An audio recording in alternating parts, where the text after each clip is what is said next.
Good morning, friends, and welcome to the pre-market view. US markets were down about 0.25 to almost about 0.6%, mainly on the back of weak jobless claim data from the non-farm payroll, where the actual number was about 66,000 as against the expectations of about 2 lakh. And also the trade deficit number came in as a negative number to the tune of about $42.97 billion, and which did not go down too well with the markets. And also importantly, in US markets, the earnings season kickstarts from today with the Alcoa reporting the numbers, and the focus would definitely be on how this earnings season pans out, given the fact that the market has done so very well over the past 2 or 3 months. European markets were also weak, anywhere from about 1 to almost about 2%. And when we look at the Asian markets today morning, Japan is up almost about 2%, whereas the rest of the markets are not showing strength. China is down almost about 0.2%. Hang Seng is also down about 0.25%. And importantly, in Japan, the yen has actually corrected to a record low of almost about 99 against the dollar, and it is currently quoting at about 4.5 years lowest level. Also in other asset classes, the crude has come down to almost about $104.5, and USD INR has come down to almost about 54.80 levels. And in terms of flows, friends, FIs were net sellers in the cash market on Friday to the tune of almost about 203 crore, and even in index futures they were sellers to the tune of about 1100 crore.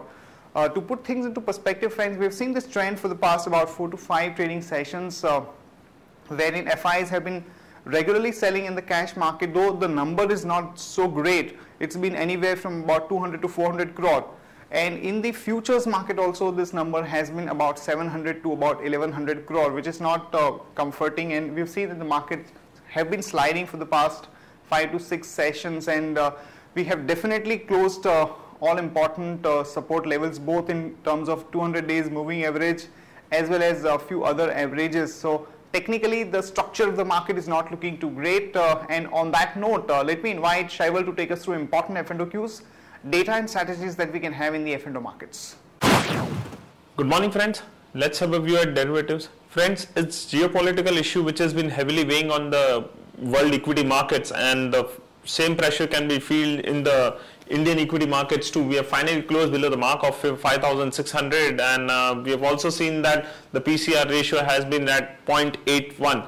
Now, from last 2 trading sessions, we have been saying that the markets are unable to sustain at higher levels and have been giving up the gains during last half an hour of trade. But as we have seen selling pressure mounting in the market, but long positions have been accumulated in the market in last 2 trading sessions. The implied volatility has further increased by say around 2 to 4%, and on the options front, we have seen that the focus from 5,600 put option has shifted to 5,500 and 5,400 put option, whereas on the call side the activity is widespread. 5,522 is the straddle break-even point on the lower side for this month, and even we have kept our lower range at 5522, so that would be an important level to watch on closing basis. And our weekly VWAP is at 5670. As we are trading below this, our bias for the market is negative, and 5670 would act as a hurdle for the market in coming days. From intraday perspective, one can go long on Chambal Fertilizer with stop loss of 51 rupees, and one can go short on Aditya Birla Novo with stop loss of 984 rupees 30 paisa. Thank you.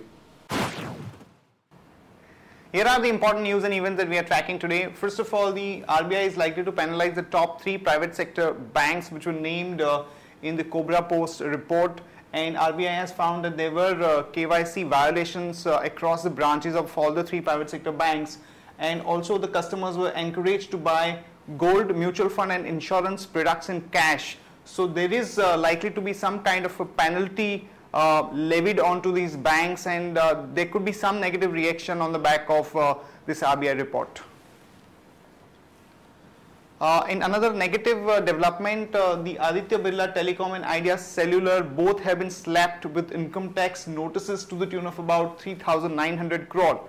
The Idea management has indicated that they would challenge the order because it looks to be a misinterpretation of the income tax law, but since the amount has been asked for, there could be negative reaction in the Idea stock in today's market. And Supreme Court on Friday has rejected the appeal of the IL&FS subsidiary stopping the merger of the Mahindra Satyam with Satyam. So this is a bit of a positive for both Tech Mahindra and Mahindra Satyam. And in another development, the government is likely to go ahead and encash about 350 crore of bank guarantee of Bharti, which is basically the penalty that the government levied for the violation of the 3G Services Pact. So this could be a bit of a negative for Bharti. Also, in case of Bharti, Mr. Sunil Bharti Mittal's involvement in the 2G case, the hearing is lined up today. So watch out for some negative reaction in Bharti stock in today's market. And some positive news for Tata Motors, as JLR has posted its record sales in UK, and both for Jaguar and Land Rover, the number that they reported in UK was pretty good at about 20% kind of a growth. So expect some positive reaction in Tata Motors stock in today's market. Today, BHEL would be announcing their provisional numbers, where the expectations are that for the whole year, the net profit number would be somewhere around 6,000 crore versus about 7,000 odd crore last year. We've seen that the first three quarterly numbers that the BHEL reported were quite weak. So expect some negative numbers reported by BHEL in today's market. And Power Grid, some positive news, as company board has approved 7 investment proposals of almost about 3,451 crore. So one can go long on Power Grid with a stop loss of about 103 and a target of about 108 to about 110. Reliance Communications, some positive news, as the company will sell about 80% stake in its subsidiary Reliance Globalcom to a consortium led by the Bahrain telecommunications company for about 6,000 crore. So one can go long on Reliance Communication with a stop loss of 61.5 and a target of about 65 to about 66.5. That's it from all of us, friends. Have a great trading session and see you tomorrow at the same time.